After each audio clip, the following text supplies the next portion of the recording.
Xa está en marcha a quinta edición do programa Econoia, que prevé 2 xornadas de limpeza de residuos mariños e unha de recollida de argazo.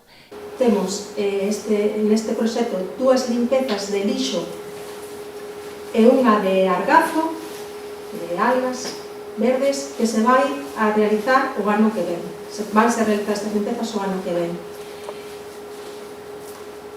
Van a participar 225 mariscadoras. O primeiro que hai que facer, que fixemos neste proxecto, foi un estudo pormenorizado do estado da costa para poder saber cantas limpezas podíamos abordar.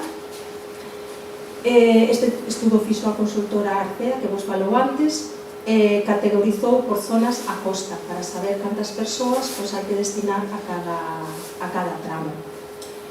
Estes estudios son moi importantes para que despois todo salga de forma organizada e saia ben.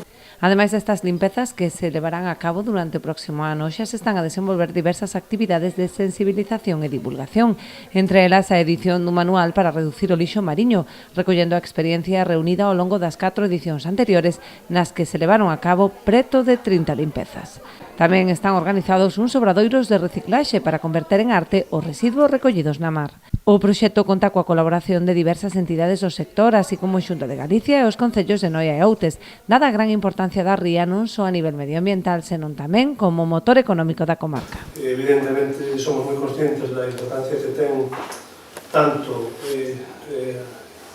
a ría como ecosistema, pero tamén como espazo, digamos, onde moitos veciños e veciñas desenvolvan a súa actividade económica e ganan o pan.